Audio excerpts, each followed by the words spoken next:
Hey, what's up, guys? This is Dave. Go by the artist name Notaker. Gonna walk you through my track Stratus today. Explain a little bit about the production and inspiration for the track.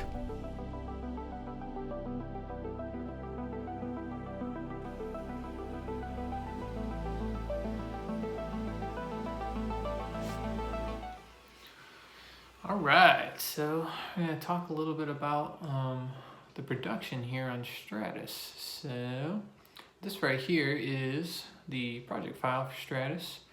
I use Logic Pro, it's my DAW of choice. I wrote Stratus when I was actually visiting my managers in Los Angeles for a week, and I got to write in their condo, which has a really great view of the city skyline.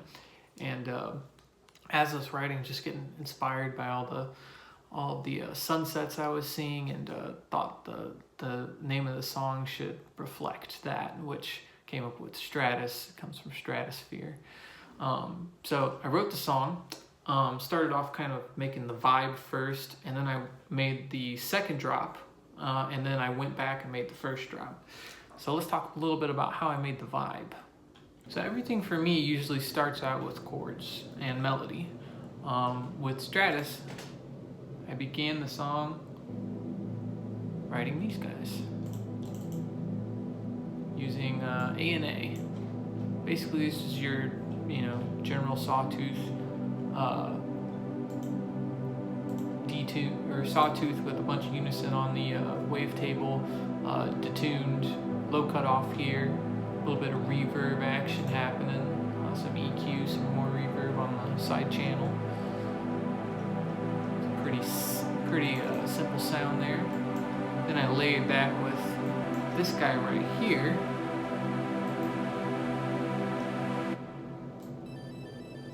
Let me loop that. Which is like an arpeggio, except it's got tremolo on it to kind of give it some movement there across the stereo spectrum. Then I created this arp here using Silence, just a square wave with the detune, 8 voices. Then for my low end, Silence again.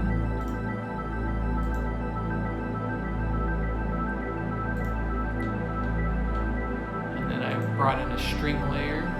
This is what I call the super shimmer. Just adds a bunch of high end. These cellos here, and then finally I went on to make what's the kind of main sound of the entire song, which is this arp right here. Now my goal was to make this arp as repeatable as possible, because repeatability is always just good in songs in general, So here's my pattern for that. It was a MIDI, and it's kind of used to tie together the entire song. So after I kind of got that vibe together, I went ahead and moved onward to the drop section. Alright, so here we are in the drop section, and the main driver of the drop section is that big powerful arp here. So to create that, I used Massive, and I called this little patch here that I saved the power arp. So basically this is made using a square wave with a lot of voices, polyphony on, unison spread on, and then this slightly turned up, while also modulating, having envelope 2 modulate the pitch on wavetable 1, that's what's the saw is on, gives it a little bit more slap to the sound, and then also having envelope 2 modulating that one, envelope 1 modulating the filter cutoff, and then I have some effects over here driving it too. So.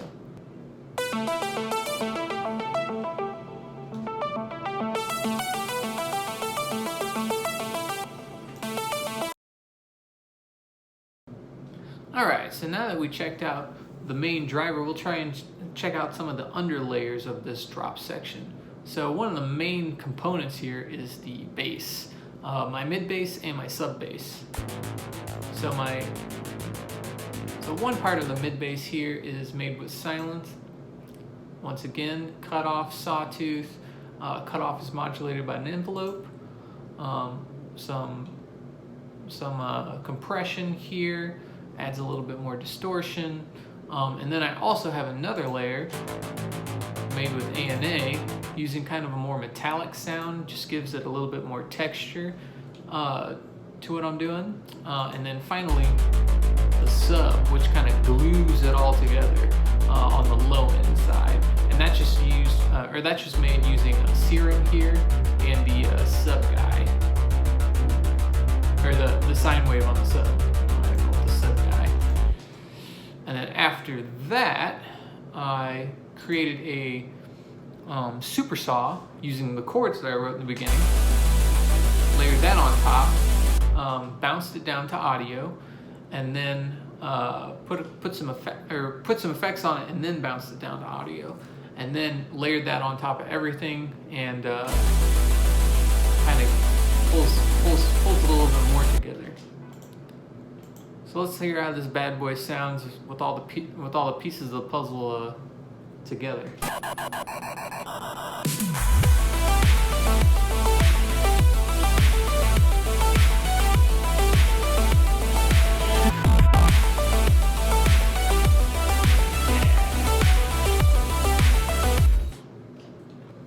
Alright, so we kind of talked about the second drop, which I made first. Let's talk about the first drop, which I actually made last. So this one is comprised of a lot of heavier elements and is the heavier part of the song. See, in some of my songs I like to do like a heavy part and then a very like melodic ethereal part, and then kind of have some more gentle parts in the middle. It gives a good contrast, you know. So the beginning here is also made with that power art that I was mentioning before that I used in the second drop. Now what I did this time instead was I recorded some patterns of that power art with a lot of effects on them at a lower octave to make some bass noises, and put a bunch of kind of reverb tails and stuff on them, did some cool producer tricks to them, and then really chopped them up. Give them some good movement. You really can get some unique results when you bounce things down to audio and just start messing with them. I also created this part up here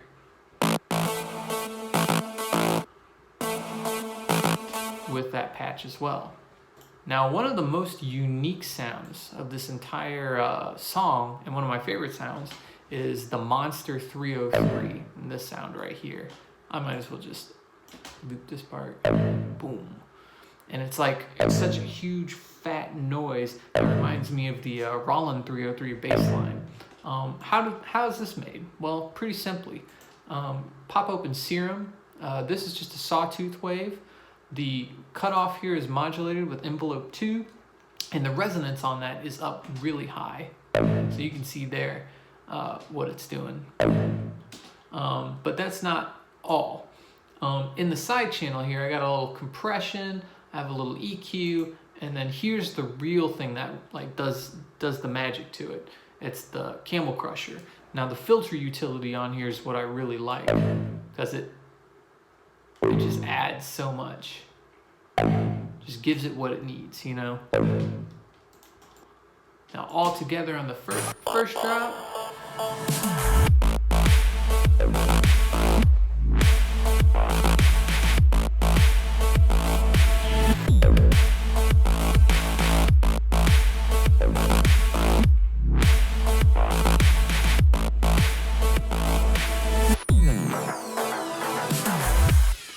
That's pretty much it, guys. I know I didn't cover everything about this song, so if you have any extra questions about stuff I didn't cover, just hit me up in the comments and I'll try and get to your questions. Other than that, thanks for watching, and I hope you guys really enjoy Stratus.